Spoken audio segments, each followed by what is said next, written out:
सत्ता के संघर्ष के बीच मध्य प्रदेश के उपचुनाव का रण अलग अलग रंग दिखा रहा है। दल बदल के कारण जो तस्वीर उभर कर सामने आई, उसने सत्ता गंवा चुकी कांग्रेस की मुश्किलों में बढ़ोतरी कर दी। एक तरफ सिंधिया के साथ 22 विधायक बीजेपी में शामिल हुए, तो 3 और विधायकों ने कांग्रेस से मुंह फेर लिया था। वहीं अब एक के बाद एक नेताओं के कांग्रेस छोड़कर बीजेपी का दामन थामने का सिलसिला जारी है। नाराजगी के चलते बड़े बड़े कांग्रेस नेता कांग्रेस को बाय बाय करते जा रहे हैं। कुछ दिनों पहले भांडेर से टिकट नहीं मिलने से नाराज पूर्व मंत्री महेंद्र बौद्ध ने बसपा ज्वाइन कर ली थी। कांग्रेस पिछड़ा वर्ग विभाग के प्रदेश महासचिव राजेंद्र सिंह गुर्जर के बाद पूर्व मंत्री रहे अखंड प्रताप सिंह ने बसपा ज्वाइन कर ली। अब वो बसपा के टिकट पर बड़ा मलहरा से बीजेपी और कांग्रेस को टक्कर देंगे। कांग्रेस को मनमानी का सबक सिखाने के लिए मैंने ये निर्णय लिया है। आने वाले समय में कमलनाथ की नहीं, शिवराज सिंह की नहीं, यहाँ बहन जी जिसको चीफ मिनिस्टर बनाएंगी, बीएसपी की सरकार होगी इस उपचुनाव की। मध्य प्रदेश में दल बदल के कारण ही उपचुनाव की स्थिति बनी।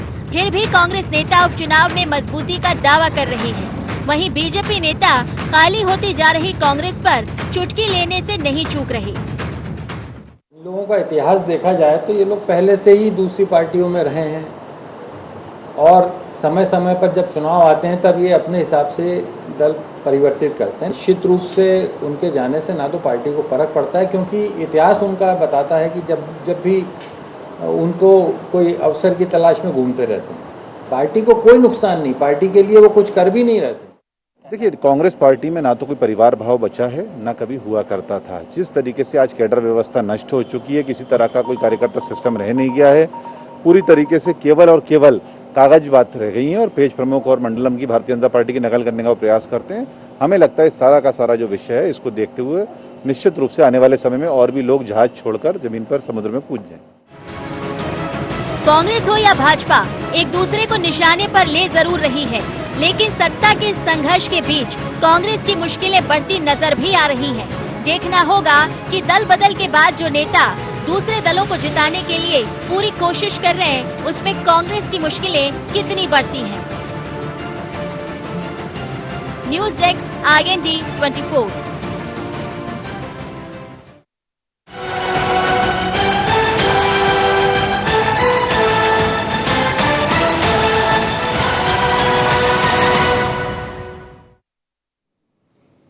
नमस्कार, शार्प एट 7 में आपका स्वागत है। मैं हूं आपके साथ नाज़नीन नकवी।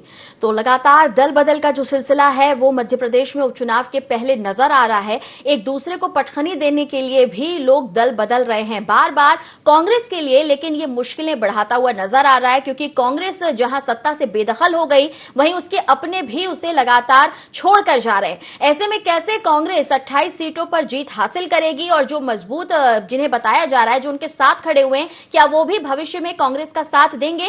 ये अहम सवाल है, इस पर हम बात करेंगे। लेकिन पहले मेहमानों से परिचय करा देते हैं। अजीत जी हमारे साथ जुड़ रहे हैं, कांग्रेस का पक्ष रखेंगे। चेतन सिंह साहब हमारे साथ जुड़ रहे हैं, जो बीजेपी का पक्ष रखेंगे। और साथ ही स्टूडियो में मेरे editor in chief Sunil Srivastava हैं। तो सबसे पहला सवाल अजीत जी आपसे ही कि किस तरह से आप देखते हैं लगातार आखिर क्यों आपके अपने आपको छोड़ रहे हैं?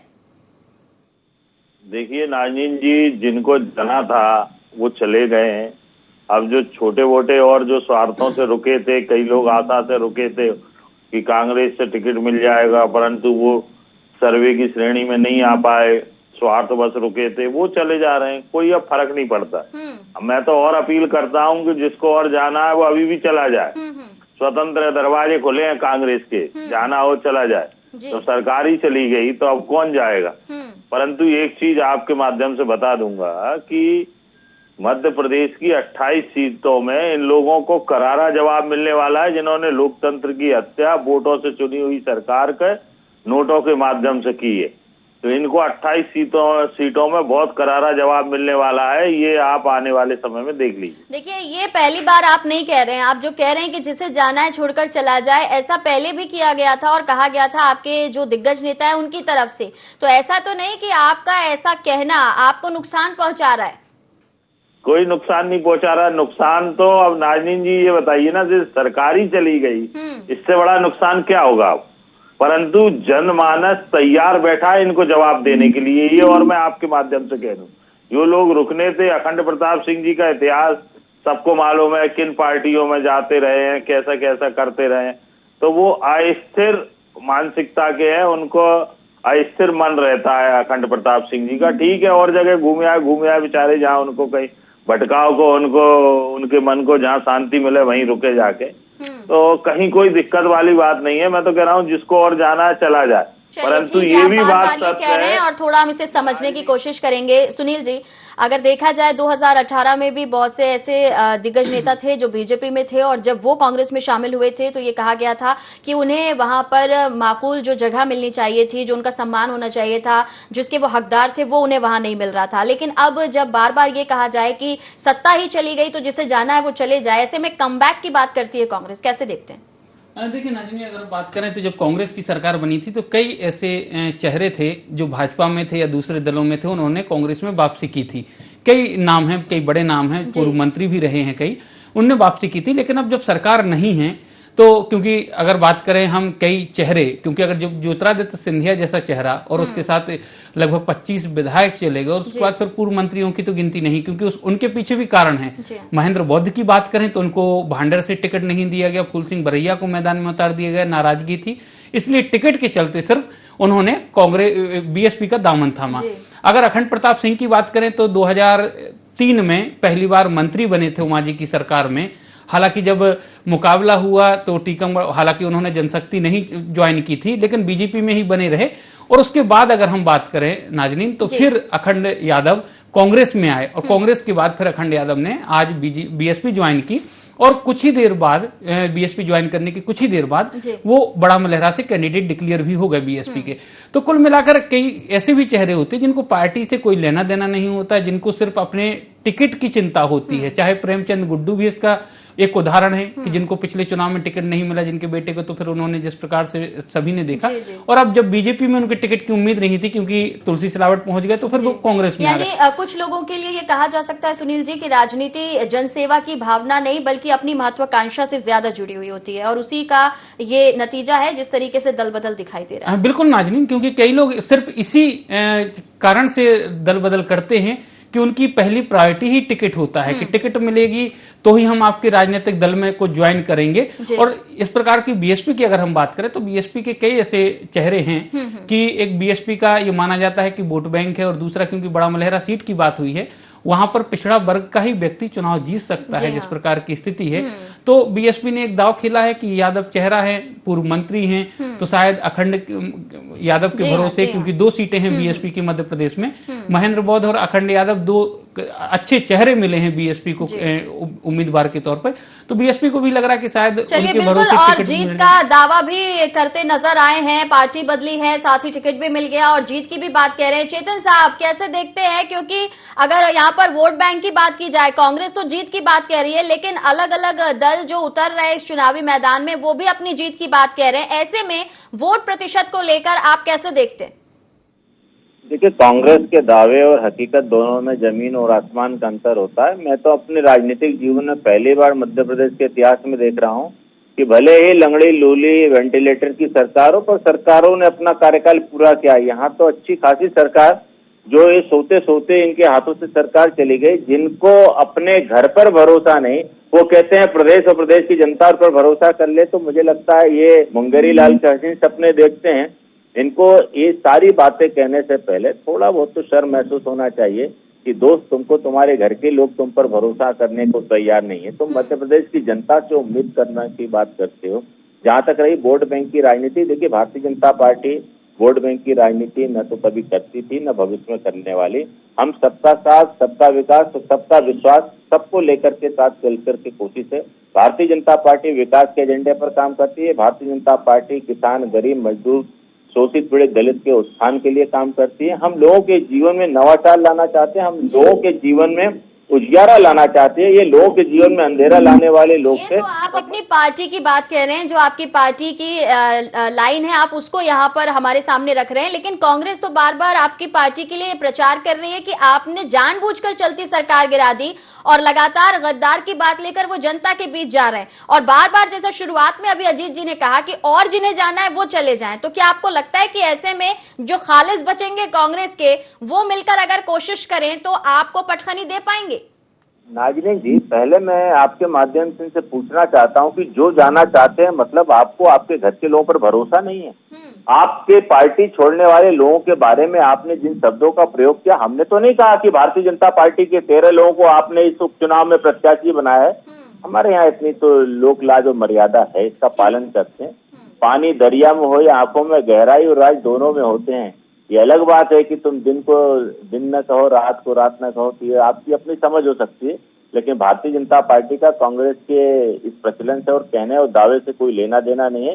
भारतीय जनता पार्टी को जनता जनार्दन ने बहुमत दिया है, जनता जनार्दन ने साथ दिया, इसलिए हम पुनः सरकार में। मैंने कहा तो जो लोग सरकार में बैठे थे, सरकार में होने के बाद जो कांग्रेस की सरकार पर भरोसा नहीं कर पाए, जो इनके पार्टी संगठन पर भरोसा नहीं कर पाए, आखिर क्या कारण है कि लोग छोड़ करके चले गए? कारणों की वजह क्या रही, इसे तलाशने की कोशिश करेंगे और आपने जो सवाल यहाँ पर उठाए उसका जवाब लेंगे अजीत जी से। फिलहाल हम एक छोटे से ब्रेक के लिए रुक रहे हैं, जल्द लौटेंगे।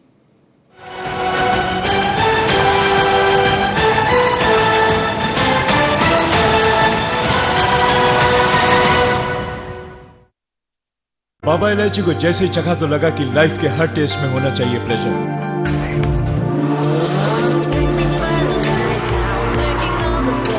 बाबा इलायची, व्हाट्स योर प्लेजर?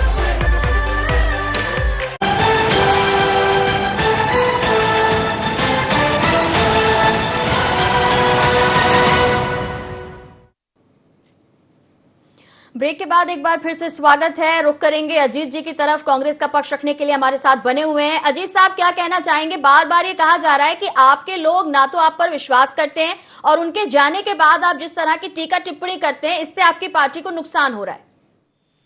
देखिए नाज़रीन जी, कांग्रेस को कहीं कोई नुकसान नहीं हो रहा। जहां तक मेरे मित्र कह रहे हैं कि साथ नहीं रख पाए, तो भैया आप जब गौड़से के को मानने वाले लोग जब गांधी जी पे विश्वास करेंगे तो फिर ऐसा ही होगा, क्योंकि गांधी जी को इन्होंने स्वार्थ बस अपनाया है। गांधी जी कौन से? गुलाबी वाले, जो मोदी जी ने काला वो धन बंद करने के लिए बंद किया था, 1000 का नोट और 2000 का चालू कर दिया था, उसके सहारे ये लोग सरकार लेके आए, पूरे मध्य प्रदेश और देश को मालूम है। तो वो गुलाबी नोट की काया है जिसके सहारे ये सरकार लेके आए। साहब, ये सिर्फ आरोपों तक ही तो सीमित है, कांग्रेस इसे लेकर कोई तथ्य तो दे नहीं पाई। अगर जनता के सामने भी आप ये बात ले जा पा रहे हैं तो जनता आपकी इस बात पर किस आधार पर भरोसा करेगी? अभी मैं आपके ही चैनल पे आपसे पहले मनोज जी का कार्यक्रम देख रहा था, वहां पे भी जनता चिल्ला रही थी कि ये दल बदल किया है, पैसों में बिक गए हैं, इसलिए हम इनको वोट नहीं देंगे, कांग्रेस के साथ खड़े हैं। ये मैं आपको बता दूं, आपके माध्यम से बता दूं।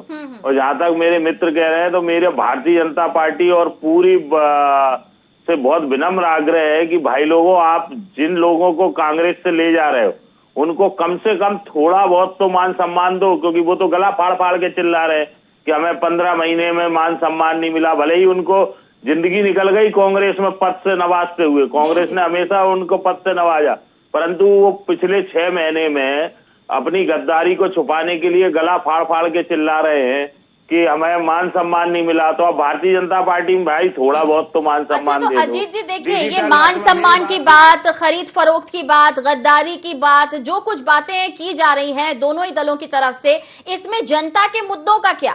जनता क्या चाहती है, क्या उससे भी आप रूबरू हो पा रहे हैं?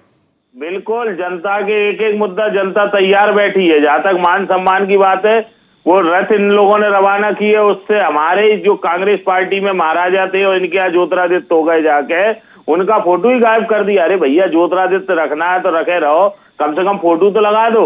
स्टार प्रचारकों की सूची जारी हुई, उसमें 10वें नंबर पे नाम, हमारे यहाँ ज्यादा से ज्यादा दूसरे तीसरे नंबर पे नाम। अगर कहीं होर्डिंग बैनर में भी फोटो दूसरे तीसरे नंबर से चौथे पर पहुंच जाता तो बवाल मच जाता था, होर्डिंग बदल जाता था। इन्होंने तो कोई करेक्शन भी नहीं किया। बवाल तो खैर इतना मचा गए वो कि आपकी सरकार चली गई। लौटती हूँ सुनील जी, शिवसेना भी अपने कैंडिडेट उतार रही है, बसपा ने भी पूरी तैयारी कर रखी है, कांग्रेस तो बार बार हम जिससे भी बात करें सिर्फ यही कहती है कि जनता जवाब देगी। लेकिन जनता के साथ कांग्रेस का क्या वो जुड़ाव है जिसकी वजह से कांग्रेस इतनी आश्वस्त लग रही है? देखिए नाज़रीन, कांग्रेस को उम्मीद है कि जो 15 महीने में जो योजना है, क्योंकि 4 या 5 योजना हैं जिनको बार बार ये गिनाते हैं, और उन्हीं योजनाओं के भरोसे इनको उम्मीद है कि शायद सत्ता में वापसी हो सकती है। चाहे 100 रुपये बिजली की बात करें, चाहे कन्यादान की राशि जो बढ़ाने की बात करते हैं कि 28,000 से बढ़ाकर 51,000 की, या फिर किसान कर्ज माफी के 27 लाख या 22 लाख, जो भी, क्योंकि दावे आंकड़े क्योंकि अभी कंफ्यूज, कई लोग 22 लाख बोलते हैं, कई 27 बोलते हैं। तो यहां पर किसान कर्ज माफी की बात है, और भी कई मुद्दे हैं जिनको लेकर कांग्रेस को उम्मीद है कि इनकी सत्ता में वापसी हो सकती है। लेकिन अब जिस प्रकार से ज्योतिरादित्य सिंधिया को लेकर कांग्रेस कह रही है कि कल भी जो बात आई थी कि रथ जो रवाना हुए, डिजिटल रथ, उनमें ज्योतिरादित्य सिंधिया की तस्वीर नहीं है। हालांकि मुख्यमंत्री ने उसके बाद जो प्रेस कॉन्फ्रेंस हुई थी उसमें साफ तौर पर कहा था कि वो नेता हैं, रणनीति में शामिल हैं, लेकिन क्योंकि बीजेपी की एक परंपरा रही है कि सिर्फ चेहरा वहां पर प्रदेश अध्यक्ष का और जो नेतृत्व करता है, चाहे हम राष्ट्रीय स्तर पे बात करें तो जेपी नड्डा और प्रधानमंत्री जी का होता है, और यहाँ पर बीडी शर्मा और मुख्यमंत्री शिवराज सिंह चौहान का। कांग्रेस जैसी स्थिति नहीं है कि तमाम तरीके के पोस्टर लगा दिए जाएं, जिस प्रकार से अजीत जी ने कहा। ये कांग्रेस की वाकई में विडंबना है कि अगर किसी एक नेता का पोस्टर गायब कर दिया जाता है तो फिर पोस्टरों पे कालिक पोती जाती है, प्रदर्शन होते हैं। लेकिन बीजेपी में ज्योतिरादित्य सिंधिया की फोटो नहीं लगी उन डिजिटल रथ पर, लेकिन अभी तक ना तो ज्योतिरादित्य सिंधिया की तरफ से कोई प्रतिक्रिया आई। हालांकि शिवराज सिंह चौहान जी और बीडी शर्मा जी साफ तौर पर कह चुके हैं कि वो एक कार्यकर्ता हैं हमारे, राजनेता हैं हमारे, और उनके मार्गदर्शन और उनके जो निर्देश उनके अनुसार चुनाव लड़ रहे हैं। लेकिन तस्वीर जैसी, क्योंकि ये कहा जा सकता है सुनील जी कि कांग्रेस की रीति नीति और संगठन को लेकर जो बात कही जाती है और बीजेपी के संगठन को लेकर जो बात कही जाती है, वो यहाँ पर दिख रही है कि जब सिंधिया और उनके समर्थक बीजेपी में शामिल हो गए तो उन्होंने उस चीज को अपना लिया। बिल्कुल, क्योंकि अभी तक सिंधिया समर्थक, किसी भी सिंधिया समर्थक, पूर्व विधायक या नेता का बयान नहीं है आया इस पर कि सिंधिया का अपमान हुआ है। तो कुल मिलाकर ये माना जा सकता है कि कहीं ना कहीं जो संगठनात्मक अनुशासन की बात बीजेपी करती है, वो बहुत जल्द ही ज्योतिरादित्य सिंधिया और उनके इसमें तो सीखने की जरूरत है, क्योंकि अगर आपके यहाँ तो पीसीसी में भी कांच टूट जाते हैं, दरवाजे टूट जाते हैं, आपके यहाँ जब समर्थक होते हैं तो वो इतने आक्रोशित हो जाते हैं अपने नेता की वजह से, लेकिन वहां पहुंच के ये तस्वीर नहीं दिख रही है। तो क्या लगता है आपको? अभी नई नई बहू है, थोड़ा लिहाज कर रही है। अभी ये चुनाव तक देखना स्थिति क्या बन के आती है। अगर चुनाव में कहीं ये, वैसे तो संभावना है नहीं है, पूरे के पूरे गद्दार हारने वाले हैं इस पूरे चुनाव में, आम जनमानस के कांग्रेस के साथ खड़ा हुआ है, परंतु थोड़ी बहुत कहीं अगर इनको ताकत मिल गई ना तो ये शिवराज सिंह जी की कुर्सी सबसे पहला टारगेट है इनका। इनको कांग्रेस में जो सम्मान मिला है, आप आगाह कर रहे हैं, ठीक है, नई नई बहू है। चेतन जी क्या कहना चाहेंगे? देखिए, गद्दार और खुददार की बात अगर कोई और राजनीतिक दल करे तो मुझे बहुत अच्छा लगता। उन गद्दारों से क्या बात करें जिन्होंने प्रधानमंत्री के लिए 1947 में इस देश का विभाजन कर दिया।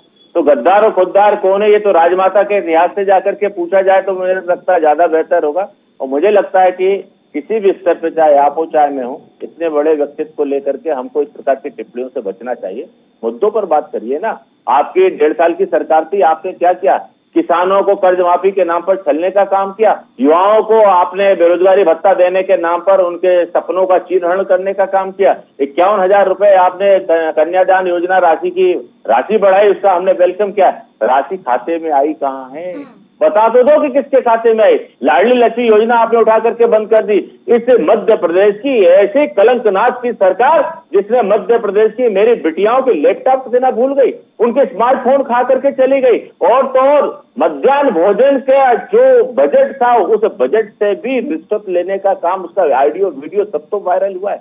किस बात पर आप जनता के बीच में जनादेश लेने जाने चाहते हो साहब? आपके मुख्यमंत्री को शर्म नहीं आती? गणेश विसर्जन के दौरान मुख्यमंत्री के निवास से 100 मीटर दूरी पर 12 लोग इस राजधानी में डूब करके मर जाते हैं, लेकिन 13वीं भी हो जाती है, लेकिन आपके नेता को इतना समय नहीं मिलता कि आप जाकर के वहां उनसे बात करके आए, उस परिवार को देख करके आए। इस मध्य प्रदेश को जिस तरह से मरने और बिलखने के लिए आपने छोड़ा था, ठीक उसी तरह से मध्य प्रदेश की जनता ने भी आपकी मुद्दे तो बहुत हैं। आपने सत्ता पक्ष में रहते हुए भी काफी मुद्दे कांग्रेस के ऐसे जो उनके छवि को लेकर कहीं ना कहीं ऐसा दिखा रहे हैं कि उन्होंने सत्ता में रहते हुए गंभीर काम नहीं किए, लेकिन बावजूद इसके अलग अलग दल अपने अपने कैंडिडेट्स उतार रहे हैं। कांग्रेस के जो लोग हैं वो उन्हें छोड़कर जा रहे हैं। ऐसे में आपको क्या लगता है, कांग्रेस अगर कमजोर पड़ती है तो ये आपके लिए फायदेमंद होगा? देखिए, कांग्रेस इस देश में जहां जहां कमजोर हुई है केवल भारतीय जनता पार्टी के कारण हुई है। इस हिंदुस्तान में जहां भी भारतीय जनता पार्टी का कमल का कद बढ़ा है तो कांग्रेस का कद घटा है। आज आप देख लीजिए, क्षेत्रीय दलों से भी पिछले लोकसभा चुनाव में इनसे ज्यादा संख्या तो टीएमसी की थी। तो कांग्रेस डूबता हुआ जहाज है और सुपर डूबता हुआ जहाज है। अब इस क्रूज से लोग उतर करके भागना चाहते हैं। हर आदमी अपना किनारा ढूंढ रहा है कि कहीं सुरक्षित किनारा मिले तो वहां पर उतर करके वो अपने भविष्य की बुनियाद फिर से तैयार कर ले। इस तरह का इंतजार कई लोग कर चुके हैं और कई लोगों को जो भी आसरा मिला, चाहे सपा का मिला, चाहे बसपा का मिला, चाहे भाजपा का मिला, जिसको जैसा आसरा मिला वो लोग उस नाव से कूद करके उतरने को तैयार बैठे। अजीत जी, कांग्रेस को डूबते जहाज की संज्ञा पहली बार नहीं दी जा रही है, बीजेपी बार बार ऐसा कहती है। और क्या आपको लगता है कि क्या ऐसी नाराजगी है जो आपके साथ रहते हैं? आप कह जरूर रहे हैं कि महत्वाकांक्षाएं इसलिए जा रहे हैं, लेकिन आपको तो उम्मीद है ना कि आप सत्ता में वापसी कर रहे हैं, फिर ऐसे में आपके साथ जो खड़े उन्हें भरोसा क्यों नहीं? देखिए, सबके अपने अपने स्वार्थ हैं। जैसे अभी आदरणीय सुनील जी ने बताया, आप भी देखिए, ये दो नामों को लेके जो अपन चर्चा कर रहे हैं, दोनों लोग टिकट मांग रहे थे। ये टिकट ना मिलने के कारण वो लोग चले गए। ठीक है, अब कोई सरकार के साथ जाता है, किसी के साथ जाता है, कहीं कोई मैं उसमें बुराई नहीं मान रहा, जो पर घूम फिर के लौट के आ ही जाएंगे। कई नाम सुनील जी को मालूम है ऐसे हैं जो 5 साल पहले गए थे अब कांग्रेस में ही घूम फिर के आ गए। भारतीय जनता पार्टी में अगर इतना मान सम्मान, इतना अच्छी नीति रीति होती तो घूम के वापस कांग्रेस में आके लाइन में लग के टिकट नहीं मांग रहे होते। एक चीज। दूसरी चीज, ये कांग्रेस मुक्त की बात करते हैं, डूबता जहाज है, तो भाई कांग्रेस के नेता क्यों ले रहे हो? आज भारतीय जनता पार्टी में आज उठा के देख लो, 28 जगह चुनाव हो रहे हैं, सबसे ज्यादा तो कांग्रेस ही चुनाव लड़ रहे हैं उन जगहों पे। तो भाई अगर कांग्रेस मुक्त की बात कर रहे हो तो कांग्रेस के हर आदमी से आपको किनारा करना चाहिए। आओ, प्राथमिक सदस्य बनो। आप तो कांग्रेस युक्त भाजपा कर रहे हो। केंद्रीय मंत्रिमंडल उठा के देख लो, कितने लोग कांग्रेस से गए हुए लोग केंद्रीय मंत्रिमंडल में। मध्य प्रदेश के अंदर उठा के देख लो, गोपाल भार्गव जी से लगा के सब लोगों को देख लो, आज सब कांग्रेस बैकग्राउंड के लोग भारतीय जनता पार्टी में बने बैठे। तो बड़ी विडंबना वाली स्थिति है। भारतीय जनता पार्टी कांग्रेस की रीति नीति में नहीं लगती कि जो आपकी पार्टी के थे, बहुत अच्छे नेता थे, वो आपको छोड़कर दूसरी पार्टी में चले गए? आपको ये नहीं लगता कि आखिर क्या वजह रही उसकी? कोई वजह नहीं रही। इनको मान सम्मान के लिए गए, ये अपना गला फाड़ फाड़ के चिल्ला रहे हैं। कितना मान सम्मान मिल रहा है? मैंने अभी तात्कालिक ही 24 घंटे के अंदर के 2 उदाहरण आपके सामने प्रस्तुत कर दिए। अब आप इनसे पूछिए, इनके प्रवक्ता को बिठा लिए। आज आप लोग भी इनके आदमियों को भारतीय जनता पार्टी नेता नहीं लिखते, सिंधिया समर्थक लिखते हैं ब्रैकेट में।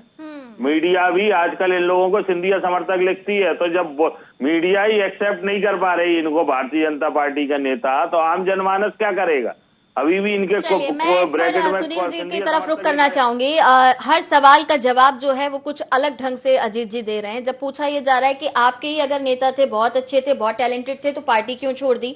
और अभी की अगर हम बात करें, सिर्फ 2 लोगों की ये बात नहीं है, ये सिंधिया जी से लेकर जो मंत्री पद पर रहे उन्होंने भी पार्टी छोड़ दी। जबकि अभी भी बार बार पार्टी के शीर्ष नेता कांग्रेस से ये कहते हैं कि हम वापसी कर रहे हैं, लेकिन फिर भी लोग छोड़कर जा रहे हैं। क्या लगता है, क्या बड़ी वजह है?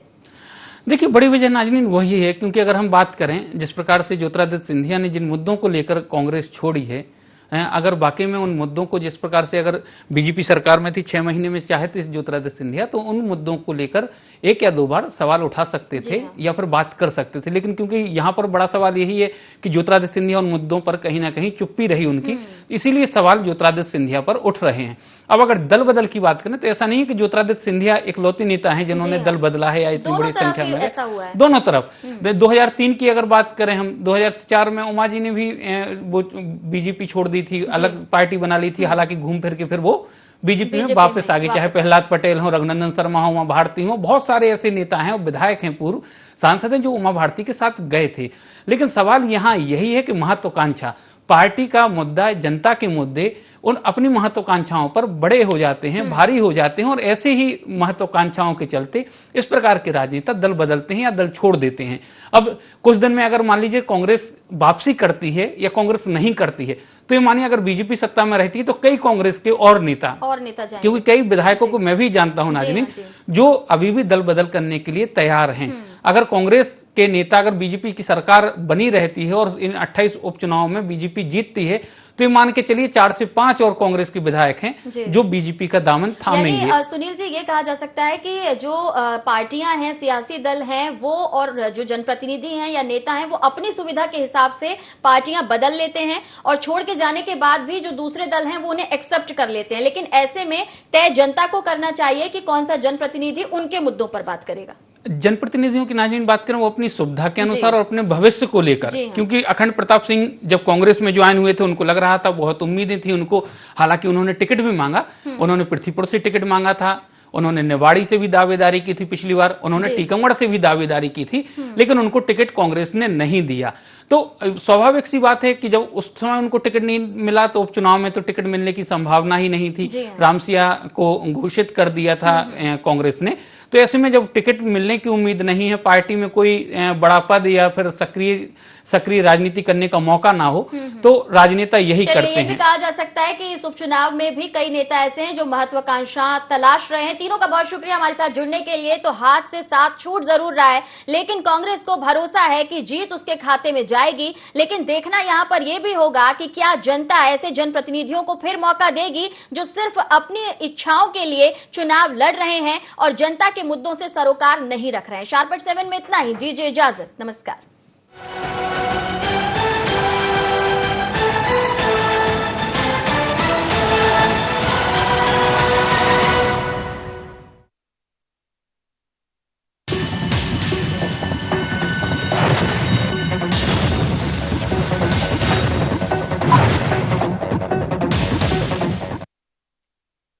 बाबा इलायची को जैसे ही चखा तो लगा कि लाइफ के हर टेस्ट में होना चाहिए प्लेजर।